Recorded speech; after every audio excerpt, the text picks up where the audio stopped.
Assalamualaikum warahmatullahi wabarakatuh.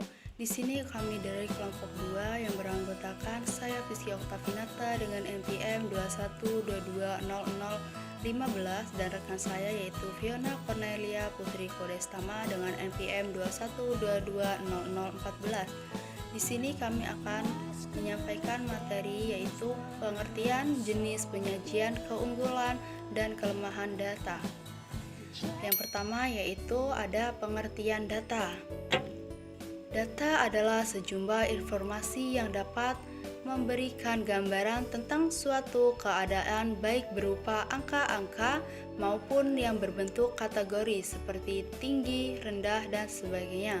Seorang peneliti selalu membutuhkan data untuk dijadikan landasan objektif dalam membuat suatu keputusan atau menarik kesimpulan dari penelitiannya. Dalam menarik suatu kesimpulan atau membuat suatu keputusan, seorang peneliti memerlukan data yang benar.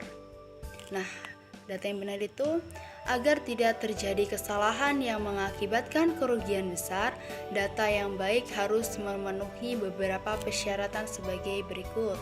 Yang pertama yaitu objektif, kedua relevan, yang ketiga sesuai zaman up to date, yang keempat representatif, dan yang kelima itu dapat dipercaya. Selanjutnya yaitu ada macam-macam data ataupun jenis-jenis data.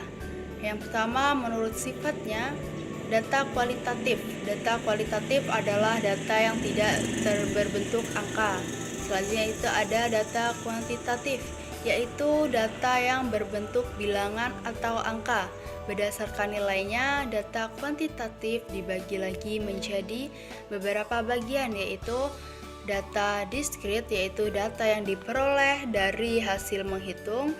Data kontinu, yaitu data yang diperoleh dari suatu organisasi atau perseorangan.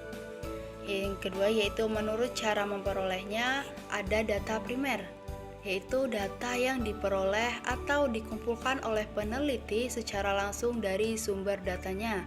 Yang kedua yaitu ada data sekunder, adalah data yang diperoleh atau dikumpulkan oleh peneliti dari berbagai sumber yang terpercaya atau telah ada peneliti sebagai tangan kedua. Selanjutnya yaitu menurut sumbernya. Ada data internal, yaitu data yang menggambarkan keadaan dalam suatu organisasi. Yang selanjutnya itu ada data eksternal. Nah, data yang menggambarkan keadaan di luar organisasi. Misalnya data yang menggambarkan faktor-faktor yang mempengaruhi perusahaan seperti daya beli masyarakat, selera masyarakat, saingan dari bidang sejenis. Yang keempat yaitu menurut cara penyusunannya ada data nominal, yaitu data statistik yang memuat angka yang tidak mempunyai arti apa-apa. Selanjutnya itu ada data ordinal, adalah data statistik yang mempunyai daya berjenjang, tetapi perbedaan antara angka yang satu dan angka yang lainnya tidak konstan atau tidak mempunyai interval tetap. Selanjutnya yaitu data interval, adalah data yang jarak satu dan lainnya itu sama dan telah ditetapkan sebelumnya, atau juga data interval adalah data statistik di mana terdapat jarak yang sama di antara hal-hal yang diselidiki atau dipersoalkan. Selanjutnya itu ada data ratio, adalah jenis data yang mempunyai tingkatan tertinggi. Data ini selain mempunyai interval yang sama juga mempunyai nilai nol mutlak. Misalnya hasil pengukuran panjang, tinggi, dan berat. Selanjutnya akan dilanjutkan oleh rekan saya yaitu Fiona Cornelia Putri Kodestama. Oke, untuk materi selanjutnya tentang penyajian data, tabel, histogram. Jadi data yang telah terkumpul dari sebuah penelitian tentu akan dilakukan sebuah langkah lanjutan, yakni telaah atas data tersebut. Adapun untuk keperluan analisa, maka data itu perlu disusun secara teratur. Biasanya data itu disusun dalam tabel. Nah, jadi di samping ini ada gambar, itu merupakan tabel. Jadi dengan menggunakan tabel, para pembaca itu akan lebih mudah memahami dan menelaah penyajian data yang berbentuk daftar. Dari daftar seperti ini pula, umumnya kita telah menjawab beberapa pertanyaan yang dikehendaki atau membuat uraian yang diperlukan. Jika diperhatikan di kiri bawah tabel tersebut, itu ada kata yang namanya sumber. Nah, jadi setiap menulis daftar atau tabel itu harus disertakan dengan sumber. Catatan ini tuh menuliskan dari mana data itu diperoleh. Selanjutnya tentang struktur tabel statistik. Sebuah tabel yang formal umumnya terdiri dari beberapa bagian, seperti yang terlihat pada tabel 2.2. Tabel statistik yang baik dan efisien harus bersifat sederhana dan jelas.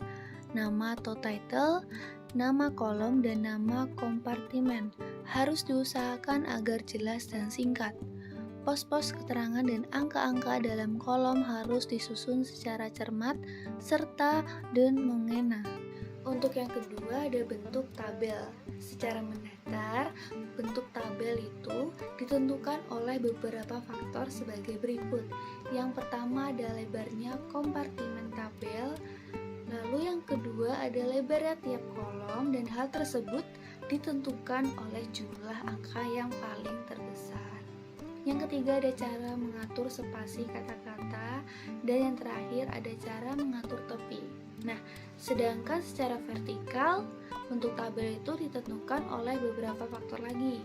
Yang pertama itu ada ruang yang dibutuhkan bagi nama, catatan pendahuluan, catatan yang terdapat di bawah tabel, dan sumber data.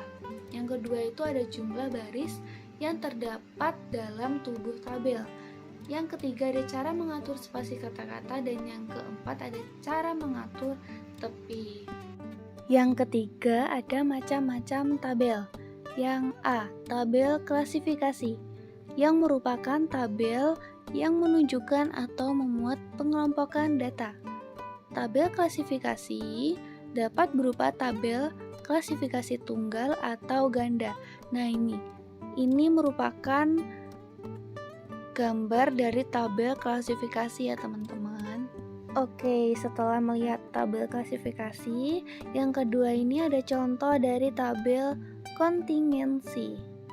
Jadi tabel kontingensi atau badan tabel atau daftar terdiri atas beberapa sel sesuai dengan perinciannya.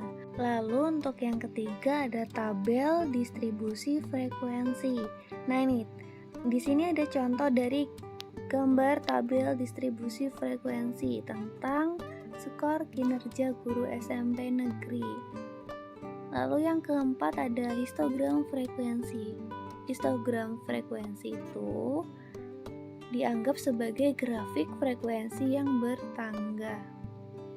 Lalu untuk materi terakhir tentang keunggulan dan kelemahan data. Jadi keunggulan data itu yang pertama, biaya dan waktu untuk mengumpulkan data itu lebih murah dan lebih cepat. Yang keunggulan kedua, itu lebih praktis. Ketiga, kebanyakan lebih sering digunakan oleh peneliti. Sedangkan kelemahannya itu ada informasi yang tersedia belum tentu sesuai oleh kebutuhan si peneliti.